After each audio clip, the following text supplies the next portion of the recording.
ਮੈਨੂੰ ਆਖਦੇ ਰੋਂਦੀ ਤੂੰ ਮਰੇਂਦੀ, ਤੇਰੇ ਪੁੱਤਰ ਗਵਾਏ ਤਾਂ ਨੇ। ਸ਼ਾਦੀ ਵੀ ਨਹੀਂ ਹੋਣ ਦਿੱਤੀ। ਅਗਲੀ ਦਿਹਾੜੀ ਛੱਡ ਕੇ ਤੇ ਫੇਰ ਸ਼ਾਦੀ ਗਈ ਤੇ ਇਹਨਾਂ 24 ਤਰੀਕ ਮਾਰ ਚੜੇ ਤੇ 25 ਸਾਡੇ ਘਰ ਰੋਣਾ ਫਿਰ। ਇਹ ਜਨਾਬ ਆਪਣੇ ਪੈਸੇ ਦੇ ਬਲਬੋਤੇ ਤੇ ਆਪਣੇ ਅਸਰੋ ਸੂਖ ਦੇ ਬਲਬੋਤੇ ਤੇ ਵੱਡੇ ਲੋਕ ਨੇ। ਇਹ ਜਨਾਬ ਇਸ ਵਾਰ ਸਾਨੂੰ ਮਾਰਿਆ ਜਾ ਰਿਹਾ। ਇਹ ਸਾਨੂੰ ਆਪਣੇ ਬਥੇਰੇ ਸਮਝਦੇ। ਕਿਸੇ ਦੇ ਪੁੱਤਰ ਬੇਦਰਦੀ ਨਾਲ ਮਾਰੀਏ ਤੇ ਬੇਦਰਦੀ ਨਾਲ ਰੋੜੀ ਦੇਣੀ है। अस्सलाम वालेकुम नाज़रीन, मैं हूं आपका मेज़बान कामरान भट्ट। ज़न, ज़ार और ज़मीन के लिए कत्लो गारत तो आपने सुनी होगी। आज मैं आपको इस प्रोग्राम में जो कहानी बताने जा रहा हूं उसे सुनकर आपके रोंगटे खड़े हो जाएंगे कि खानपुर खोखरा गांव में 2013 से चुदराहट की जंग ने किस तरह एक घर को उजाड़ दिया। मैं आज उस घर में मौजूद हूँ। 25 अक्टूबर शाम 7 बजे यासीन और नईम दोनों भाई जो कि पेशे के एतबार से इस्लामाबाद में मजदूरी करते थे, किसी काम की गर्ज से घर आए हुए थे, उनको मौका पाकर बेदर्दी के साथ छलनी कर दिया गया, जो मौका पर ही दम तोड़ गए। ये कहानी क्या है? 22 साला यासीन और 35 साला नईम को आखिर कत्ल क्यों किया गया है, उनका कसूर क्या था? और साथ साथ आपको ये भी बताता चलूँ, आज कई महीने गुजरने के बाद यासीन और नईम दोनों की वालदा अपने बेटों के कत्ल के इंसाफ के लिए दर बदर है। यासीन और नईम का भाई आज खुद को तने तन्हा महसूस करता है। आपको सुनवाएंगे यासीन और नईम की उस माँ की ज़ुबानी जिसने पता नहीं कितनी मुश्किलातें काट कर उनको इतना बड़ा किया होगा और उनके लिए बहुत सारे ख्वाब सोचे होंगे। यासीन और नईम के चचा की ज़ुबानी सबसे पहले तो आपको सुनवाएंगे कि आखिर इस कत्लो गारत की वजह क्या बनी, इसके पीछे कहानी क्या है। मौजूद हैं यासीन और नईम के चचा। इनसे जानेंगे कि यासीन और नईम को कत्ल किसने किया और कत्ल करने की वजह क्या बनी। जी अस्सलाम वालेकुम जी। ਵਾਲੇਕੁਮ ਸਲਾਮ ਜਨਾਬ। ਇਹਨਾਂ ਨੂੰ ਕਤਲ ਕਰਨ ਦੀ ਵਜ੍ਹਾ ਹੈ ਭਤੀਜਿਆਂ ਮੇਰਿਆਂ ਨੂੰ ਕਿ 2013 ਚ ਇਲੈਕਸ਼ਨ ਹੋਇਆ ਸੀ। ਉਹ ਅਸੀਂ ਇਹਨਾਂ ਦੇ ਵੋਟਰ ਸਾਂ, ਅਸੀਂ ਇਹਨਾਂ ਨੂੰ ਵੋਟ ਨਹੀਂ ਸਨ ਦਿੱਤੇ। ਅੱਛਾ। ਇਹ ਸਾਡਾ ਗੁੰਡਾਗਰਦੀ ਕਰਦੇ ਸਨ, ਸਾਨੂੰ ਜ਼ਬਰਦਸਤੀ ਜੋ ਅਸੀਂ ਆਖੀ ਉਹ ਕਰੋ। ਅਸੀਂ ਇਹਨਾਂ ਦੇ ਹੁਕਮ ਦੁੱਲੀ ਕੀਤੀ, ਇਹਨਾਂ ਸਾਨੂੰ ਮਾਰਿਆ। ਉਸ ਵਜ੍ਹਾ ਨਾਲ ਬਣੀ ਸੀ ਲੜਾਈ ਝਗੜਾ ਚੱਲਦਾ ਸਾਡਾ ਇਹਨਾਂ ਦਾ। ਇਹਨਾਂ ਜਨਾਬ ਮੌਕਾ ਪਾ ਕੇ ਉਸ ਵਜ੍ਹਾ ਤੋਂ ਭਤੀਜੇ ਸਾਡੇ ਆਪਣੀ ਬੱਚੀ ਭੈਣ ਮਸ਼ੀਰਾ ਦੀ ਸ਼ਾਦੀ ਕਰਨ ਆਏ ਇੱਥੇ ਤੇ ਇਹਨਾਂ ਨੇ ਆਖਿਆ ਅਸੀਂ ਸ਼ਾਦੀ ਨਹੀਂ ਕਰਨ ਦੇਣੀ। ਉਹਨਾਂ ਆਖਿਆ ਠੀਕ ਅਸੀਂ ਪਹਿਲਾਂ ਮੈਰਿਜ ਹਾਲਤ ਕਰ ਲੈਂਦੇ ਹਾਂ। ਉਹ ਮੈਰਿਜ ਹਾਲਤ ਜਨਾਬ ਸ਼ਾਦੀ ਕਰਨ ਵਾਸਤੇ ਗਏ, ਇਹਨਾਂ ਰਸਤੇ ਥੜਾ ਲਾ ਕੇ ਉਹਨਾਂ ਨੂੰ ਮਾਰ ਦਿੱਤਾ। ਔਰ ਅਸੀਂ ਉਸ ਦਿਨ ਦੇ ਦੌੜਨੇ ਆ 9ਵੇਂ ਮਹੀਨੇ ਦੀ 25 ਤਰੀਕ ਇਹ ਵਕੂਆ ਹੋਇਆ ਸ਼ਾਮ 7:15 ਵਜੇ ਨਾਲ। ਉਸ ਦਿਨ ਦੇ ਜਨਾਬ ਅਸਾਂ ਸਾਰੇ ਦਰਵਾਜ਼ੇ ਖੜਕਾਏ ਨੇ, ਸਾਨੂੰ ਕੋਈ ਇਨਸਾਫ ਨਹੀਂ ਕਿਸੇ ਜਗ੍ਹਾ ਤੋਂ ਮਿਲਿਆ। ਠੀਕ ਹੈ ਜੀ। ਅਸੀਂ ਡੀਪੀਓ ਸਾਹਿਬ ਕੋਲੇ ਗਏ ਹਾਂ, ਐਸਪੀ ਸਾਹਿਬ ਕੋਲੇ ਵੀ ਗਏ ਹਾਂ, ਸਾਰੇ ਦਿੱਲੇ ਗਏ ਹੋਏ ਹਾਂ, ਸਾਡੀ ਕੋਈ ਗੱਲ ਨਹੀਂ ਸੁਣਦੇ। ਸਾਡੇ ਤੋਂ ਇਹ ਤਗੜੇ ਨੇ, ਨਸ਼ੇ ਨੇ, ਸਾਨੂੰ ਤਫਤ ਵੀ ਕੋਈ ਨਹੀਂ ਮਿਲਿਆ, ਕੋਈ ਕੰਮ ਨਹੀਂ ਆਇਆ। ਅਸੀਂ ਆਪਣੇ ਘਰ 'ਚ ਸਮਝਦੇ ਕਿ ਸਾਡਾ ਕੋਈ ਵੀ ਨਹੀਂ ਆਇਆ ਸੁਣਨੇ ਕਰਨੇ ਵਾਲਾ। ਅਸੀਂ ਹੁਣ ਜਨਾਬ ਅੱਗੇ ਰੋਂਦੇ ਹਾਂ ਪਏ ਕਿ ਸਾਨੂੰ ਕੋਈ ਇਨਸਾਫ ਦੀ ਤੋਕੋ ਚਲੋ ਮਤੇ ਅੱਲਾਹ ਤਾਲਾ ਕਰੂ ਦੇ ਛੜੇ। ਸਾਡੇ ਤੋਂ ਇਹ ਤਗੜੇ ਨੇ, ਇਹਨਾਂ ਬਹੁਤ ਬੜੀ ਜ਼ਿਆਦਤੀ ਕੀਤੀ ਹੈ। ਬੇਗਨਾਹ ਬੰਦੇ ਸਾਡੇ ਦੋ ਮੇਨ ਰੋਡ 'ਤੇ 7:15 ਵਜੇ ਸ਼ਾਮ ਨੂੰ ਮਾਰ ਦਿੱਤੇ ਨੇ ਔਰ ਸਾਡੀ ਕੋਈ ਨਾ ਸੁਣੀ ਕਰਨੀ ਹੈ। ਖਾਸ ਕਰਕੇ ਮੁਤਲਕਾ ਥਾਣੇ 'ਚ ਜਿਹੜਾ ਮਲਕ ਲਿਆਸ ਹੈ ਨਾ, ਇਹਨੇ ਸਾਡੇ ਸਾਰੇ ਕੇਸ ਦੀ ਸਤਿਆਨਾਸ਼ ਕੀਤੀ ਹੈ ਔਰ ਨਈਆਂ ਨਾਲ ਸਾਲਬਾਜ਼ ਸੀ ਇਹ ਪੈਸੇ ਲੈਣੇ ਜੋ ਵੀ ਕੀਤਾ ਹੈ ਇਹਨੇ ਸਾਡਾ ਕੱਖ ਨਹੀਂ ਬਣਨ ਦਿੱਤਾ। आपके जो मुलजिमान हैं वो कौन कौन है? ਇੱਕ ਜਨਾਬ मौलवी मदर ਨਾਂ ਦਾ ਬੰਦਾ, ਇੱਕ ਮਾਈਓ ਹੈ, ਇੱਕ ਯਾਸਰ ਹੈ, ਇੱਕ ਜਨਾਬ ਮੋਹਸਨ ਹੈ, ਇੱਕ ਬਲਾਲ ਨਾਂ ਦਾ ਲੜਕਾ ਹੈ। ਠੀਕ ਹੈ ਜੀ। ਬਲਾਲ ਆਪਣਾ ਮਾਈਓ ਤੇ ਜਿਹੜਾ ਉਹ ਮੋਹਸਨ ਹੈ, ਇਹ ਦੋਏ ਗ੍ਰਿਫਤਾਰ ਨੇ। ਮੋਹਸਨ ਤੇ ਟੈਲੀਫੋਨ ਪਾ ਦਿੱਤਾ ਬਜਾਏ ਕਲੈਸ਼ਨਕੋਫ ਪਾਉਣ ਦੇ। ਬੰਦੇ ਕਲੈਸ਼ਨਕੋਫਾਂ ਨਾਲ ਮਰੇ ਨੇ, ਗੋਲੀਆਂ ਨਾਲ ਮਰੇ ਨੇ, ਟੈਲੀਫੋਨ ਨਾਲ ਨਹੀਂ ਮਰੇ। ਇੱਕ ਤਾਂ ਡੰਡਾ ਪਾ ਦਿੱਤਾ ਹੈ। ਡੰਡੇ ਦਾ ਵੀ ਕੋਈ ਮਕਸਦ ਨਹੀਂ, ਨਾ FIR ਦੀ ਡੰਡਾ, ਨਾ ਮੈਡੀਕਲ ਦੀ ਡੰਡਾ, ਨਾ ਕੋਈ ਲੱਗਾ ਉਹਨਾਂ ਨੂੰ। ਉਹ ਵੀ ਪੁਲਿਸ ਨੇ ਆਪਣੇ ਕੋਲੋਂ ਜੋ ਵੀ ਕੀਤਾ ਹੈ ਸਾਜ਼ਬਾਜ਼ ਕਰਕੇ ਡੰਡਾ ਪਾ ਦਿੱਤਾ ਹੈ। ਇੱਕ ਨੂੰ ਭਗਾ ਦਿੱਤਾ ਹੈ, ਉਹਨੂੰ भी कोई मतलब कितनी फायर कितने लगे थे इनको? 18 फायर लगे जनाब, दो बंदे दोनों को मौके पर फौत हो गए जी, मौके ते मर गए, मौके ते मर गए। ठीक है जी। अंब कोले पुलिस सी ते बंदे हथे मर गए ने। कोई इन्होंने मतलब साडा उस दिन तो लैके राजा साहन SHO है उन्हें साडी कोई मतलब आकरसी नहीं की और बजाय साडी गल सुनते मुजरमां दी गल सुनते। ये जो मारने वाले हैं किस पार्टी से उनका ताल्लुक है? इन्हां दा जनाब तलक ते जिहड़ा ओह नॉन लीग नाल है अक्का सच्चा, लेकिन काम काफ च भी लै रहे हैं क्योंकि साबका काफ के सन। ठीक है जी। काम साडी पार्टी जी नहीं शामिल नहीं आने, ए नॉन पार्टी के पक्के बंदे। ठीक है जी। लेकिन काम काफ च भी लंघने। आपको किसको कहा था किसको वोट दें? ये आंदे सन दे मोहम्मद अली गुजर नूं वोट। अच्छा। असां कहनी असीं देंगे सादत नवाज साहब नूं वोट। ਠੀਕ ਹੈ ਜੀ। ਉਹਨਾਂ ਨੇ ਅੱਗੇ ਵੀ ਇਨਕਾਰ ਕੀਤਾ। ਵੋਟ ਸਨ ਉਸ ਵੇਲੇ ਚੌਧਰੀ ਸ਼ਜਾਦ ਸਾਹਿਬ ਦੇ ਸ਼ਫਾ ਸਾਹਿਬ ਦੇ ਵੋਟ ਸਨ ਜ਼ਿਲ੍ਹਾ ਨਾਜ਼ਮ ਦੇ, ਅਤੇ ਉਹ ਖਲੋਤੇ ਸਨ। ਉਹ ਹੀ ਆਏ ਸਨ ਇੱਥੇ ਮੀਟਿੰਗ ਕਰਾਉਣ ਵੀ। ਇਹਨਾਂ ਜਨਾਬ ਸਾਨੂੰ ਆਖਿਆ ਕਿ ਵੋਟ ਅਸਾਂ ਮੁਹੰਮਦ ਅਲੀ ਗੁੱਜਰ ਨੂੰ ਦੇਣੇ ਨੇ, ਨਹੀਂ ਦੇਣੇ ਤੇ ਫਿਰ ਤੁਹਾਨੂੰ ਅਸਾਂ ਮਾਰਨਾ। ਠੀਕ ਹੈ। ਅਸਾਂ ਨਾ ਦਿੱਤੇ, ਸਾਨੂੰ ਨਾ ਮਾਰਿਆ। ਠੀਕ ਹੈ ਜੀ। ਹੁਣ ਵੀ ਸਾਡੇ ਨਾਲ ਜ਼ਿਆਦਤੀ ਕੀਤੀ ਹੈ, ਸਰੇਆਮ ਕੀਤੀ ਹੈ। ਉਸ ਦਿਨ ਸਾਨੂੰ ਨਾ ਕੁਛ ਸਾਡਾ ਪੁਲਿਸ ਬਣਾ ਰਹੀ, ਨਾ ਕੋਈ ਸਾਡਾ ਜਨਾਬ ਮੇਰੀ ਅਫਸਰ ਬਣਾ ਰਹੇ ਨੇ। ਅਸੀਂ ਤਾਂ ਜਨਾਬ ਦਾ ਸਹਾਰਾ ਲੈਂਦੇ ਹਾਂ ਕਿ ਚਲੋ ਸਾਡੀ ਆਵਾਜ਼ ਇੰਨਾ ਵੱਡੇ ਅਫਸਰਾਂ ਤੱਕ ਜਾਏ। अच्छा, इंसाफ ना मिलने के पीछे आप क्या वजह समझते हैं? ਜਨਾਬ ਵਜ੍ਹਾ ਹੈ ਕਿ ਇਹ ਵੇਖ ਲਓ ਸਾਡੇ ਗਰੀਬ ਹਨ, ਇਹਨਾਂ ਦੀਆਂ ਜਾ ਕੇ ਕੈਮਰਾ ਮਾਰ ਕੇ ਵੇਖ ਲਓ ਕੋਠੀਆਂ, ਭੱਠੇ, ਬਾਸਰ ਲੋਕ ਨੇ, ਖਾਂਦੇ ਪੀਂਦੇ ਲੋਕ ਨੇ। ਪੈਸੇ ਨਾਲ ਸਾਰਾ ਕੁਝ ਹੁੰਦਾ ਹੈ, ਸਾਡਾ ਇਹਨਾਂ ਨਾਲ ਮੁਕਾਬਲਾ ਨਹੀਂ ਹੈ, ਅਸੀਂ ਇਹਨਾਂ ਜੋੜ ਨਹੀਂ ਹੈ। ਠੀਕ ਹੈ, ਪੈਸੇ ਵਾਲੇ ਪਾਸਿਓਂ ਦਿਲ ਚਲੋ ਸਾਡੇ 'ਚ ਹੈ ਹੀ, ਅਸੀਂ ਗਰੀਬ ਆਦਮੀ ਦਿਲ ਤਾਂ ਅਸੀਂ ਰੱਖ ਨਹੀਂ ਹੈ, ਲੇਕਿਨ ਇਹ ਕਿ ਅਸੀਂ ਇਹਨਾਂ ਦੇ ਮੁਕਾਬਲੇ ਦੇ ਨਹੀਂ। ਬਾਸਰ ਲੋਕ ਨੇ, ਪੈਸੇ ਵਾਲੇ ਜਾ ਕੇ ਚੈੱਕ ਕਰੋ ਉਹਨਾਂ ਨੇ ਕਿੰਨੇ ਭੱਠਾ, ਗੱਡੀਆਂ, ਕੋਠੀਆਂ, ਸਭ ਕੁਝ ਇਹਨਾਂ ਦਾ ਹੈ। ਅਤੇ ਇਹ ਜਨਾਬ ਆਪਣੇ ਪੈਸੇ ਦੇ ਬਲਬੋਤੇ 'ਤੇ, ਆਪਣੇ ਅਸਰੋ ਸੂਖ ਦੇ ਬਲਬੋਤੇ 'ਤੇ ਵੱਡੇ ਲੋਕ ਨੇ। ਇਹ ਜਨਾਬ ਇਸ ਵਾਸਤੇ ਸਾਨੂੰ ਮਾਰਿਆ ਜਾ ਰਿਹਾ। ਇਹ ਸਾਨੂੰ ਆਪਣੇ ਮਧੇਰੇ ਸਮਝਦੇ ਨੇ, ਚੌਧਰੀ ਸਮਝਦੇ ਨੇ ਆਪਣੇ ਆਪ ਨੂੰ। ਸਾਨੂੰ ਆਪਣਾ ਮਧੇਰਾ ਸਮਝਦੇ ਨੇ ਕਿ ਜੇ ਬੋਲਦਾ ਕੋਈ ਬੰਦਾ, ਸਾਨੂੰ ਨਹੀਂ ਮਾਰਿਆ ਨਾ, ਬਹੁਤ ਬੰਦਿਆਂ ਨੂੰ ਮਾਰਿਆ, ਲੇਕਿਨ ਸਾਨੂੰ ਨਾ ਥਾਂ ਮਾਰ ਛੱਡਿਆ ਜੀ। ਇਹ ਆਪਣੀ ਹੁਕਮਰਾਨੀ ਚਲਾਉਣੀ ਚਾਹੁੰਦੇ ਨੇ ਇੱਥੇ। ਜੋ ਅਸੀਂ ਆਖੀਏ ਉਹ ਹੋਣਾ ਚਾਹੀਦਾ, ਦੂਜਾ ਨਹੀਂ ਹੋਣਾ ਚਾਹੀਦਾ। ਸਾਡੇ ਹੁਕਮ ਜਿਹੜਾ ਦੋਲੀ ਕਰੇ ਉਹ ਪਿੰਡ ਨਹੀਂ ਰਹਿ ਸਕਦਾ। डीपीओ साहब के पास नहीं गए? ਗਏ ਆ ਜਨਾਬ। उन्होंने क्या कहा? ਉਹਨਾਂ ਨੇ ਆਖਿਆ ਇਨਸਾਫ ਹੋਵੇਗਾ, ਇਨਸਾਫ ਹੋਵੇਗਾ। ਸਾਨੂੰ ਕੋਈ ਜਨਾਬ ਇਨਸਾਫ ਨਹੀਂ ਉੱਥੇ ਮਿਲਿਆ। ਜੋ ਆਂਦੇ ਸਨ ਉਹ ਨਹੀਂ ਹੋਇਆ ਜੀ। तो क्या हुआ? ਉਹ ਆਂਦੇ ਸਨ ਕਿ ਮੁਰਦਮ ਜਿਹੜੇ ਸਾਰੇ ਪੂਰੇ ਹੋਣਗੇ ਔਰ ਬਿਲਕੁਲ ਮੈਰਿਟ ਹੋਵੇਗਾ। ਨਾ ਮੁਰਦਮ ਪੂਰੇ ਹੋਏ ਨੇ, ਨਾ ਜਨਾਬ ਮੈਰਿਟ ਹੋਇਆ। उसमें मेरिट कैसे नहीं हुआ? ਮੈਰਿਟ ਇਸ ਵਾਸਤੇ ਨਹੀਂ ਹੋਇਆ ਕਿ ਜਿਹੜੇ ਮੁਜਰਮ ਸਨ, ਜਿਹੜੇ ਫੜੇ ਗਏ, ਉਹਨਾਂ ਦੇ ਕਲੈਸ਼ਨ ਕੋਫਾਂ ਦੀ ਬਰਾਮਦੀ ਬਣਦੀ ਸੀ। ਇਹਨਾਂ ਜਨਾਬ ਡੰਡੇ ਪਾ ਦਿੱਤੇ, ਇੱਕ ਤਾਂ ਟੈਲੀਫੋਨ ਪਾ ਦਿੱਤਾ, ਇੱਕ ਬੰਦੇ ਤੇ ਇਹਨਾਂ ਨੇ ਕਤਲ ਪਾ ਦਿੱਤਾ, ਕਿਉਂਕਿ ਬੰਦੇ ਮਾਰਨ ਵਿੱਚ 4 ਸਨ, ਇੱਕ ਮਸ਼ਵਰੇ ਵੀ ਸੀ। ਇਹਨਾਂ ਨੇ ਕਤਲ ਇੱਕ ਬੰਦੇ ਤੇ ਪਾਇਆ, ਨਾ ਤੇ ਪੁਲਿਸ ਮੌਕੇ 'ਤੇ ਸੀ, ਨਾ ਡੀਪੀ ਸਾਹਿਬ ਮੌਕੇ 'ਤੇ ਸਨ। ਇਹਨਾਂ को ਕੀ ਪ੍ਰੂਫ ਹੈ ਕਿ ਯਾਸਰ ਨੇ ਮਾਰੇ ਸਨ ਕਿ ਸਾਰਿਆਂ ਨੇ ਮਾਰੇ? अच्छा, ये एक नई अजब मंतक सामने आई है। चाचा जी कह रहे हैं कि फायर लगे मेरे दोनों भतीजों को, उनको बड़ी बेदर्दी के साथ कत्ल किया गया। पुलिस ने बजाय उन पे क्लाशनकोफे डालने के बजाय एक पे मोबाइल डाल दिया और एक पे डंडा जो होता है वो डाल दिया, जबकि ऐसी कोई बात ही नहीं है। मेडिकल में भी ये चीज़ें सामने नहीं आई, तो ये हमारे निज़ाम पे बहुत बड़ा सवालिया निशान है।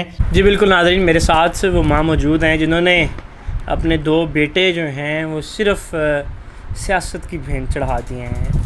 कुछ लोगों ने उनके यासीन और नईम के जो हैं वो चाचा ने बताया कि सिर्फ़ झगड़ा ये था कि हमने किसी के कहने पर वोट नहीं दिए, हम डायरेक्ट हो गए उनके साथ, हमने वोट नहीं दिए उनके कहने पर, तो हमारे साथ ये जुल्म हुआ। मेरे साथ वो माँ जी मौजूद हैं, उनकी ज़ुबानी भी आपको सुनवाते हैं कि ज़ालिम तो मार के चले गए, आज उनको दिखाते हैं कि ये माँ के साथ में कि बेटों को मारना बड़ा आसान होता है, किसी को मारना बड़ा आसान होता है। नहीं फिरन दिंदे ਮੈਨੂੰ ਆਖਦੇ ਰੋਂਦੀ ਤੂੰ ਮਰੇਂਦੀ, ਤੇਰੇ ਪੁੱਤਰ ਗਵਾਏ ਤਾਂ ਨੇ, ਤੂੰ ਰੋਂਦੀ ਮਰੇਂਦੀ, ਪੁੱਤਰ ਨਹੀਂ ਲਗੇ ਲੱਭਣ।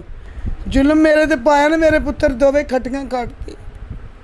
ਜ਼ਿੰਮੇਵਾਰ ਹੈ ਇਹ ਵੋਟਾਂ ਦੀਆਂ ਵੀ ਜਿੱਦਾਂ ਕਰਦੇ।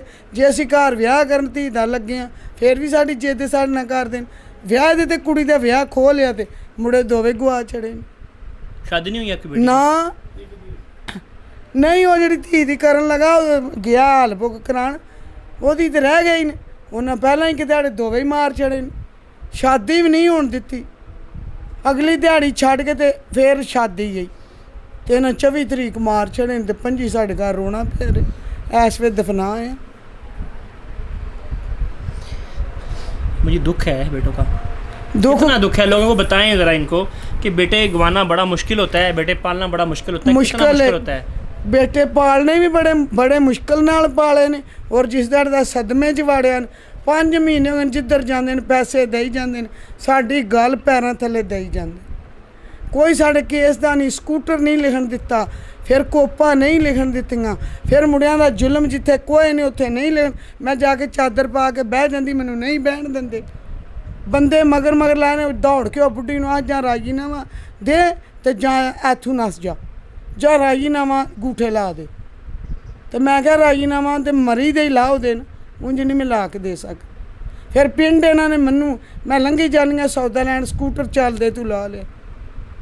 ਜਣਿਆ ਜਨਾਨੀਆਂ ਗੂਠਾ ਲਾ ਦੇ, ਬੰਦੇ ਰਲੇ ਗਰਾਂ ਦੇ, ਉਹ ਤੁਸੀਂ ਪੱਠੇ ਵੱਡੇ ਨੇ ਤੁਹਾਨੂੰ ਗੂਠਾ ਲਾ ਦੇ। ਰੋਜ਼ ਦਾ ਰੋਜ਼ ਪੁੱਤਰ 2 ਬੰਦੇ ਸੁਨੇਹੇ ਆਉਂਦੇ ਨੇ, ਅਸੀਂ ਕਿਤੇ ਹੱਥ ਬੰਨ੍ਹਿਆ ਗੂਠਾ ਲਾ ਦੇ। ਕੋਈ ਆਸਾਨ ਗੱਲ ਹੈ ਗੂਠੇ ਲਾ ਕੇ ਦੇਣ? ਦੋ ਪੁੱਤਰ ਇਕੱਠੇ ਇਹਨਾਂ ਨੇ ਗਵਾਏ ਨੇ, ਇਕੱਠੇ ਉਹਨਾਂ ਦੀਆਂ ਵਿਚਾਰਿਆਂ ਦੀਆਂ ਉੱਥੇ ਗਈਆਂ ਮੰਜੀ ਇਕੱਠੀਆਂ ਦਫਨਾਏ ਨੇ। ਇਸ ਵੇਲੇ ਇਹ ਵੀ ਮੇਰੇ ਵਾਸਤੇ ਆਸਾਨ ਪੁੱਤਰ ਗੱਲ ਹੈ। ਤੇ ਪਾਕਿਸਤਾਨ ਵਾਲੇ ਹੱਲਣ ਨਾ, ਗੁੱਜਰਾਂ ਵਾਲੇ ਵੀ ਕੋਈ ਇਨਸਾਫ ਨਹੀਂ ਕੀਤਾ, ਕੜੀਆਂ ਵਾਲੇ ਵੀ ਕੋਈ ਗੱਲ ਨਹੀਂ ਲਿਖੀ। ਸੋਟਾ ਇਹਨਾਂ ਆਖਿਆ ਸੋਟਾ ਲਈ ਚੜਿਆ। ਮੈਨੂੰ ਆਂਦੇ ਨੇ ਮੇਰੇ ਮੂੰਹੇ ਤੋਂ ਰੋਕ ਕੇ, ਮਾਈ ਤੇਰਾ ਕੋਈ ਨਹੀਂ ਬਣਨਾ, ਤੇਰਾ ਕੋਈ ਨਹੀਂ ਬਣਨਾ, ਤੇਰਾ ਪੁੱਤਰ ਵੀ ਜ਼ਾਇਆ, ਤੇਰਾ ਕੇਸ ਵੀ ਜ਼ਾਇਆ। ਉਹ ਨਾਲ ਹੀ ਅੱਧਾ ਪਿੰਡ ਜ਼ੁਲਮ ਦੇ ਨਾਲ ਜ਼ੁਲਮੀ ਨਹੀਂ। ਤੇ ਜ਼ੁਲਮ ਮੈਂ ਨਹੀਂ, ਅੱਲਾ ਨੇ ਸਾਫ਼ ਕਰੇ ਤਾਂ ਹਕੂਮਤ 'ਚ ਵੀ ਕੋਈ ਬੰਦਾ ਆ ਜਾਏ ਇਹਨੇ ਸਾਫ਼ ਕਰਨੇ ਵਾਲਾ।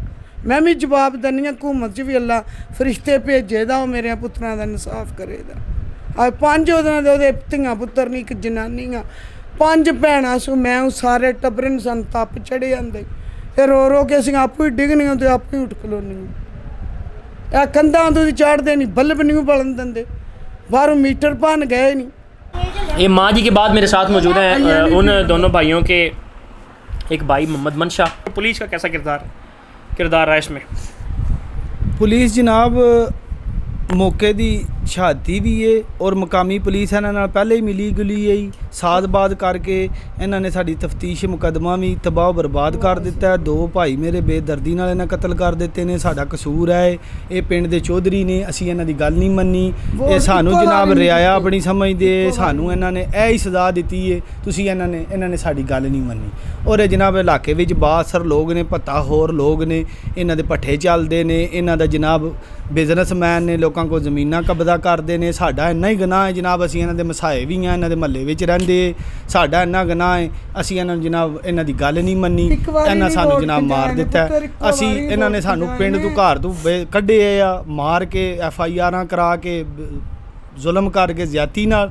ਅਸੀਂ ਆਪਣੀ ਸਿਸਟਰ ਦੀ ਸ਼ਾਦੀ ਕਰਨ ਆਏ ਹਾਂ, ਇਹਨਾਂ ਨੇ ਸ਼ੋਰ ਮਚਾਇਆ।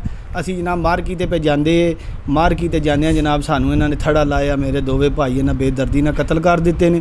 ਮਕਾਮੀ ਪੁਲਿਸ ਦੇ ਮਲਕ ਲਿਆਸ ਤਫਤੀਸ਼ੀ ਨੇ, ਰਾਜਾ ਸਾਨ SHO ਨੇ ਇਹਨਾਂ ਨਾਲ ਮਿਲੀ ਭਗਤ ਕਰਕੇ, ਇਹਨਾਂ ਨਾਲ ਮਿਲੇ ਜੁਲ ਕੇ ਜਨਾਬ ਮੁਲਜ਼ਮਾਂ ਨੂੰ ਥਾਣੇ ਦੇ ਵਿੱਚੋਂ ਹੀ ਨਸਾ ਦਿੱਤਾ। ਯਾਸਰ ਕਬਾਲ ਇਸ਼ਤਿਹਾਰੀ ਏ, ਬਲਾਲ ਮਜ਼ਰ ਇਸ਼ਤਿਹਾਰੀ ਏ, ਆਜੀ ਮਜ਼ਰ ਦੀ ਪੂਰੀ ਜ਼ਮਾਨਤ ਪੱਕੀ ਕਰਵਾ ਦਿੱਤੀ ਏ। 5 ਬੰਦੇ FIR ਵਿੱਚ ਨਾਮਜ਼ਦ ਨੇ। ਉਹਨਾਂ ਸਾਡਾ ਜਨਾਬ ਇਹਨਾਂ ਮੁਕੱਦਮਾ ਦਾ ਬੇੜਾ ਗਰਕ ਕਰ ਦਿੱਤਾ। ਇਹਨਾਂ को ना रिकवरियाँ लईਆਂ ਨੇ, ਥਾਣੇ 'ਚ ਬੰਦੇ ਵੀ ਇਨਸਾਫ ਦਿੱਤੇ। किसको समझते हैं इसमें सारा जिम्मेदार कौन है? ਸਭ ਤੋਂ ਪਹਿਲਾਂ ਤੇ ਜਨਾਬ ਇਹਦਾ ਜ਼ਿੰਮੇਦਾਰ ਇਹ ਹੀ ਨੇ ਜਿਨ੍ਹਾਂ ਨੇ ਸਾਨੂੰ ਬੇਦਰਦੀ ਨਾਲ ਕਤਲ ਕੀਤਾ। ਜਹਾਲਤ ਦੀ ਇਹਨਾਂ ਇੰਤਹਾ ਕਰ ਦਿੱਤੀ ਹੈ, ਮਸਾਇਆਂ ਨੂੰ ਕਤਲ ਕਰ ਦਿੱਤਾ। ਇਹਨਾਂ ਜਨਾਬ ਬਹੁਤ ਸਖਤ ਜ਼ੁਲਮ ਕੀਤਾ, ਜਾਣ ਬੁੱਝ ਕੇ ਸਾਹਮਣੇ ਜ਼ਾਰਾ ਲਲਕਾਰ ਕੇ ਨਾ ਸਾਨੂੰ ਮਾਰਿਆ। ਔਰ ਉਸ ਤੋਂ ਬਾਅਦ ਜਨਾਬ ਇਹਨਾਂ ਦੀ ਜਮਾਤ ਜਿਹੜੀ ਨੂਨ ਲੀਗ ਹੈ ਉਹ ਸਭ ਤੋਂ ਵੱਡੀ ਜ਼ਿੰਮੇਦਾਰ ਹੈ। ਉਸ ਤੋਂ ਬਾਅਦ ਨਵਾਜ਼ ਸ਼ਰੀਫ ਜ਼ਿੰਮੇਦਾਰ ਹੈ। ਉਸ ਤੋਂ ਬਾਅਦ ਜਨਾਬ DPO ਸਾਹਿਬ ਨੇ ਸਾਨੂੰ ਮੈਰਿਟ ਦੀ ਤਸੱਲੀ ਦੇ ਕੇ ਕੋਈ ਮੈਰਿਟ ਨਹੀਂ ਕੀਤਾ ਜਨਾਬ ਸਾਡੇ ਨਾਲ, ਬਿਲਕੁਲ ਕਿਸੇ ਕਿਸਮ ਦਾ। ਇਹਨਾਂ ਨੂੰ ਉਲਟਾ ਮੁਲਜ਼ਮਾਂ ਨੂੰ ਤਹਫ਼ਜ਼ ਦਿੱਤਾ। ਹੁਣ ਵੀ ਜਨਾਬ ਇਹਨਾਂ ਦੇ ਬੰਦੇ ਇਸ਼ਤਿਹਾਰੀ ਨੇ, ਸਾਨੂੰ ਸੁਬਹ ਸ਼ਾਮ ਤੰਗ ਕਰਦੇ ਨੇ, ਜ਼ਬਰਦਸਤੀ ਰਾਜ਼ੀਨਾਮਾ ਮੰਗਦੇ ਨੇ। ਮਲਕ ਲਿਆਸ ਤਫਤੀਸ਼ੀ ਨੇ ਸਾਡਾ ਜਨਾਬ ਮੁਕੱਦਮਾ ਵੀ ਖਰਾਬ ਕੀਤਾ। ਔਰ ਇਹ ਨੂਨ ਲੀਗ ਦੀ ਜਮਾਤ ਹੈ, ਨਵਾਬਜ਼ਾਦਿਆਂ ਦੇ ਖਾਸ ਬੰਦੇ ਨੇ, ਇਹਨਾਂ ਸਾਡੇ ਨਾਲ ਬਹੁਤ ਸਖਤ ਜਨਾਬ ਜ਼ਿਆਦਤੀ ਕੀਤੀ ਔਰ ਮਜ਼ੀਦ ਅੱਗੋਂ ਵੀ ਕਰਦੇ ਨੇ ਪਏ। ਸਾਡੀ ਜਾਨ ਮਾਲ ਦਾ ਅੱਲਾ ਹੁਕਮ ਅੱਗੇ ਰਿਕੁਐਸਟ ਕਰਨੇ ਆ ਤਹਫ਼ਜ਼ ਕੀਤਾ ਜਾਏ। ਸਾਡੇ ਜ਼ਿਲ੍ਹੇ ਦੇ MNA ਸਾਡਾ ਤਹਫ਼ਜ਼ ਕਰਨ ਔਰ DPO ਸਾਹਿਬ ਨੂੰ ਸਖਤੀ ਨਾਲ ਸਮਝਾਣ ਕਿ ਕਿਸੇ ਦੇ ਪੁੱਤਰ ਬੇਦਰਦੀ ਨਾਲ ਮਾਰੀਏ ਤੇ ਬੇਦਰਦੀ ਨਾਲ ਰੋੜੀ ਦੇ नहीं है। बिल्कुल नाज़रीन, हमने आपको सुनवाया खानपुर खोखरा में जो है वो 25 अक्टूबर को होने वाला जो वक़ूआ है उसके हक़ाइक़ क्या हैं। आज वो घर किस तरह ज़िंदगी गुजार रहा है जिसके 2 चश्मो चिराग जो हैं जिनको बुझा दिया गया है हमेशा के लिए, और फिर उनके साथ इंसाफ भी ऐसा कर रहा है कानून हमारा। ये क्या हो गया है हमारे मुल्क में? आज एक माँ अपने बेटों के कत्ल के बाद जो है वो अपने होश में नहीं है। भाई जो है वो बेचारा सारा कुछ छोड़ के जो है वो अब किस हाल में है। इनसे अपील ये है अल्लाह हुक्म से कि खुदारा हमारे हाल पर रहम किया जाए। बिल्कुल नाज़रीन, माँ जी ने किस तरह दिल में जो है वो दर्द लेकर सारी कहानी बताई है कि मेरे जवां बेटों को मार भी दिया है तो अब भी गाँव में रास्ता रुकवा कर मुझे कुछ लोगों से कहलवाते हैं कि राज़ीनामा दो। और ज़ालिमों बड़े मुश्किल होता है बेटों को पालना, और आपने छोटी बात के लिए मेरे दोनों जवान बेटों को कत्ल कर दिया है।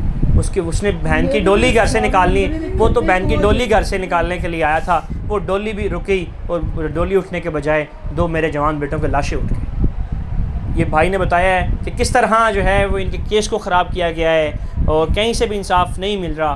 खुदारा हमारे जो मोतबर इदारे हैं वो इस पर नज़रसानी करें خود اس پہ فوری طور پر ایکشن لیتے ہوئے تمام تر معاملات کو دیکھیں. اگر ایسے ہی رہا تو حالات مزید بگڑتے رہیں گے. اس کے ساتھ ہی مجھے اور میری ٹیم کو اجازت دیجیے. اپنا بہت سارا خیال رکھیے گا. اللہ نگہبان.